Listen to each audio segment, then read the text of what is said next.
Welcome back, Phil 301. So in the last video, we considered 4 theories regarding the source of evil doing. And we saw that Augustine endorses what I call the free will theory. On the free will theory, when it comes to the question of what is the source or cause of evil doing, the free will theory holds that each individual who sins freely chooses to sin or to do evil. So the source or cause of evil doing is the individual who sins or does the evil. Okay. What I want to look at in this video is 2 arguments in support of free will as the source of evil doing or sin. Basically 2 arguments in support of what we called last time the free will theory. So the first argument I'm going to call the argument from elimination. The way this argument works is it takes the idea of a virtuous mind, a righteous mind. And what it's going to argue is that when it comes to virtuous minds, the only thing that can corrupt a virtuous mind is that mind itself by choosing to turn away from the higher good with its will and follow something lower. So the first argument is going to argue that when it comes to virtuous or righteous minds, righteous people, nothing but their own will can cause them to sin. Okay, that's the first argument, the argument from elimination. The reason I call it the argument from elimination is because the structure of the argument goes something like this. Augustine's going to say, these are the various candidates of things that could cause a virtuous mind to turn away from higher things to pursue lower ones.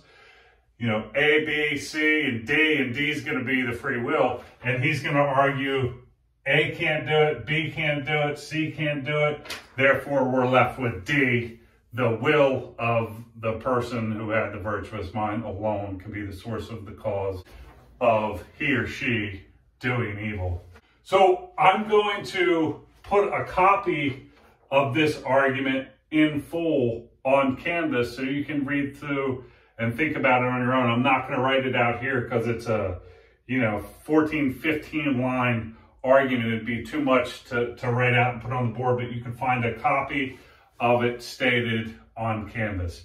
But here's the gist of how the argument goes. So here are candidates for what could corrupt a virtuous mind or cause a virtuous mind to sin. Inferior things, material objects, inordinate desires, another vicious mind. We'll call this A. B, equal things.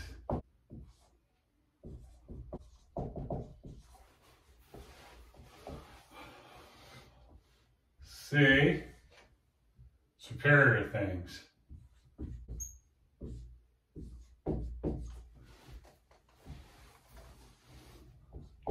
D, its own will. Okay, so Augustine says, look, the following are the candidates that could make a virtuous mind do something evil. A, inferior things. These would be things like material objects, inordinate desires, or another vicious mind.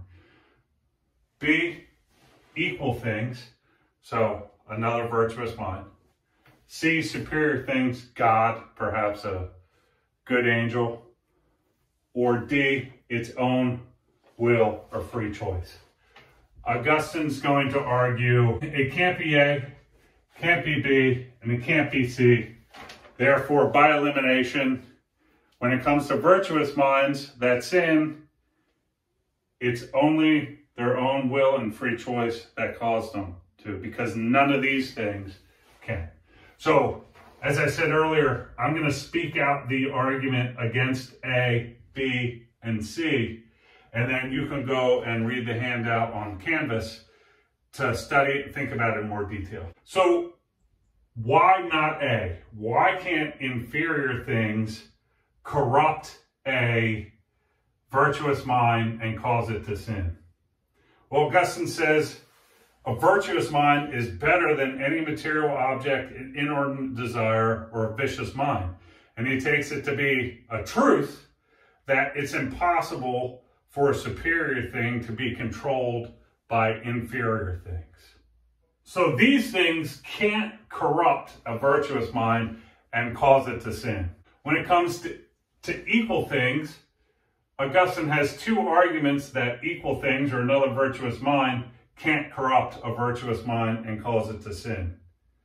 So here's the first argument. He says all virtuous minds possess the same degree of excellence, and one thing has the power to subdue and control another only if it's better or more excellent than the other. So an equal thing couldn't corrupt a virtuous mind and cause it to sin. So that's the first argument against B. The second argument against B is that any mind that attempted to corrupt another does something vicious, and it's impossible for a virtuous mind to do something vicious. So it's impossible for another virtuous mind to even try to corrupt another virtuous mind and cause it to sin. What about superior things? So Augustine says this: if God made a virtuous mind sin, he would not be just, but God is just.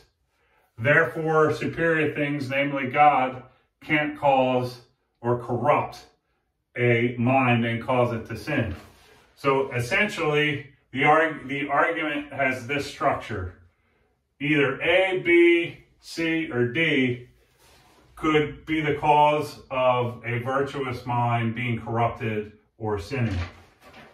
Not A, not B, not C.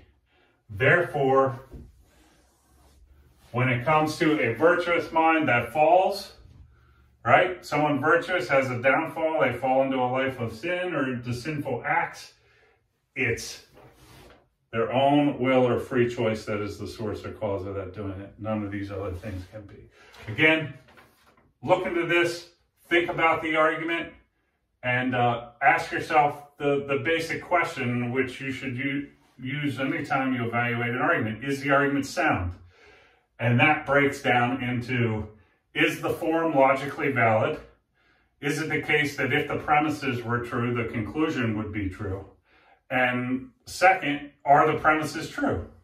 Right, so think about, have a look at the handout on Canvas, think about it, and evaluate it on your own.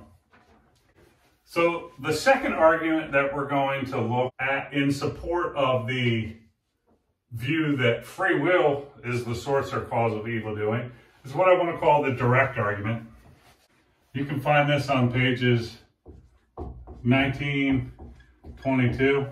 I call this the direct argument because rather than arguing that free will is the source or cause of evil doing by saying here are the possible sources or causes of evil doing and then eliminating all but one, this argues directly for that claim. Not by eliminating other possibilities and landing on the last option as the claim, but on the basis of more general principles from which you can deduce that the free will theory of the source or cause of evil doing is correct. So, if you got a chance to think about the argument from elimination, you might have thought, okay, well look, for arguing for the free will theory doesn't say that when it comes just to virtuous minds, if they do something wrong, it's their own will that is the source or cause.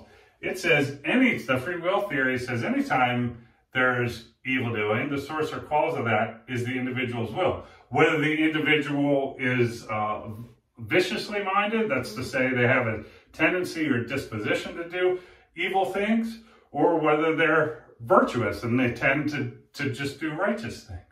So this theory is not going, it's going to have a more general, this argument is going to have a more general conclusion. It's going to better support, I think, the free will theory, because it's going to argue not just with respect to virtuous minds, the source or cause of evil doing is the will of the person who does it, but for all people that do evil, virtuous, vicious, somewhere in between, it's always the will of the person that's the source or the cause. Questions? So I'm going to write out the argument here. So the direct argument, again, you can find it on pages 19 and 22. Most of the content for what I call the argument from elimination was on pages 16, 17, around that area. So the direct argument runs as follows. At any moment, it's up to each person what they will. All right, right? People have free will. If it's the case that at any moment it's up to each person what they will, then it's always up to each person whether they do evil or not. It's always up to the person whether they turn away from the higher goods, God, virtue, truth, stuff like that, to pursue lower things, earthly things, fame, reputation, money, pleasure, those kinds of things. But if it's always up to each person whether they do evil or not, then if a person does evil, they're the source or cause of the evil doing. Therefore, if a person does evil, they are the source or the cause of the evil doing. And hence, we have here an argument for the free will theory, which says, you want to know what the source or cause of evil doing is? It's each person who does evil. They made a choice to do it. They are the source or cause. Here's an argument. Here's a direct argument for that claim. So, what do you think about the argument? Does it constitute a proof of the free will theory? Again, the basic question you're going to ask is it sound? Which means, is it logically valid and does it have true premises? So, if 1, 2, and 3 were true, would that entail 4? Or could 1, 2, and 3 be true, but 4 still be false? If that could be the case, then the argument would not be a proof because its form would be invalid. It could have true premises and a false conclusion. Even if it turned out that it was logically valid, logically, all the premises added up to the conclusion. Are these premises true? Is it true that at any moment it's up to each person what they will? Is it true that if that's the case, then it's always up to a person whether they do evil or not, and so on? So think about these questions. One thing that seems to be presumed by this argument, it's kind of stated in premise 1, at any moment it's up to each person what they will. Right? So this argument starts out with the assumption that there is free will. At any moment, people can choose what they do. We might say, do we really have free will? So what we're going to consider in the next video is arguments that Augustine seems to advance throughout Book 1 for the claim that human beings actually have free will. I'll see you in the next video.